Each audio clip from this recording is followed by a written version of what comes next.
Do you ever need to test the pH of the soil in your garden, but you don't really trust the tools that you have? Well, today I'm going to talk about a new tool that I purchased for testing the soil in my garden. Now this tester here is by Bluelab, and I bought this off Amazon. There'll be a link in the description. I bought it as a kit that also includes some extra chemicals and things that you would need for adjusting it. So I'm going to show you what's in the box and talk about what I like, what I don't like. And I've already found one thing I don't like at least, but we'll talk about that here in a minute.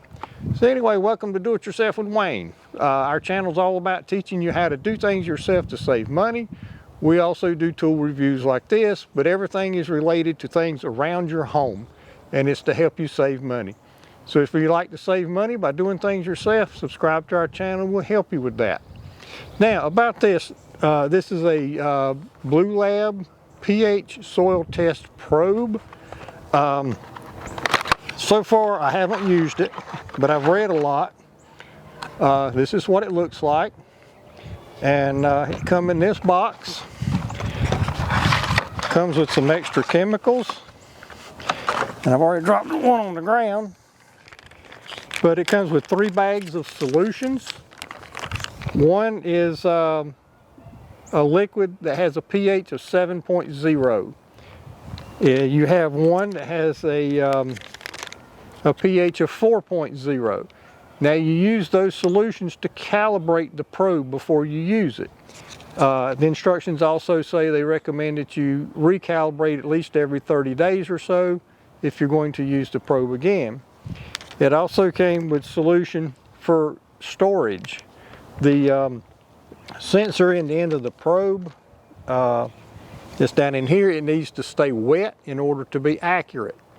So that's what that solution is for. Now I want to read a couple things off the box to tell you about the specifications of this tool. It says it will measure a pH range of 0.0 to 14.0.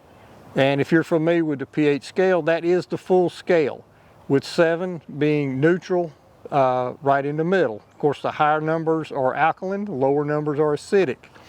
It has a resolution of 0.1. It has an accuracy of 0.1 pH, so it's very accurate for measuring the pH of the soil in your gardens. The thing I don't like, I'm one of those people that I like to store things in the box it came in if possible. And this was a nice box, it held the tool well. But most tools like this, and I'm a big believer in reading the instructions and the warning labels and all that kind of stuff that comes with something. But you know, normally when you buy something, there's a piece of paper in here that has all that stuff printed on it. In this case, they printed it on the inside of the box. Folks from Bluelab, if you're watching this video, stop doing that. You know, print it on a piece of paper and put it in there so we can use the box for storing the tool if we want to. But anyway, the instructions are there. I bought this as a kit that also included this. Now this has more of the chemicals and things that you will need to take care of your tool. If you purchase the Bluelab pH soil test probe, I would recommend you buy it as the kit. And I'll put a link in the description to where you can purchase this kit at Amazon. I paid for this myself. This is not sponsored or anything. But in the kit, you get some things that don't come with the probe. Now the probe comes with the 2 chemicals that you need for calibrating the probe, and it comes with the storage solution that you need to use in within the probe to make sure the sensor doesn't dry out. If the sensor dries out, it will become less accurate. But in this box, I'll start out with there's more of the calibration solution, there's more of the pH 4 and pH 7 solutions. And you will need those. Like I said, they suggest that you recalibrate every 30 days, but a package of this solution is a one-time use. So in 30 days, you would have to buy more solution if you didn't get the kit. So I'll put that down. It also comes with 3 of these little vials to put your solutions in when you're testing. It comes with a toothbrush. Now I had one of these when I was a little kid in Boy Scouts. If you pull this thing apart, if you can give it apart, do it like that, and you got a little toothbrush. Now this is a soft brush. It's not like you'd normally use for your, for brushing your teeth. It's a lot softer bristles, but it's for cleaning the probe tip after you use it. And then you pull it out, you stick that back in there. It's a nice little storage case for it. It comes with, now what was this again? Oh, the probe cleaner. This is a special cleaner they have for cleaning the probe tip.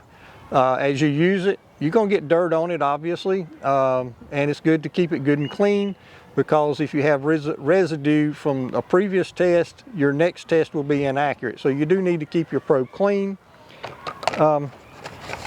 And they included the paper instructions with this box.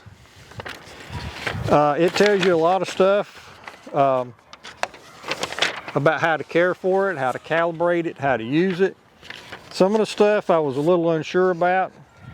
I wanted to call Bluelab, but apparently you can't call them. If you go to their website, it's a pretty nice website, but you can contact them with a text message kind of thing, or a messenger or email kind of thing. But there's no phone number where you can call for tech support. I was a little disappointed with that, but I can deal with that. So anyway, that's what's in the box. And as you can see behind me, I got a bunch of raised beds. I recently bought a bunch of blueberry bushes. I've got other blueberry bushes over this way. And different things require different pH levels in the garden. So as we move along, I will be doing more videos. I'll be doing one about how to calibrate this tool. I'll also be doing videos about using it in the garden. So if you're interested in those things, subscribe to our channel, and it'll make it easier for you to find our videos about using and calibrating this tool in the future. And at this point, I'd just like to say thank you for visiting Do It Yourself with Wayne, and we hope you have a great day.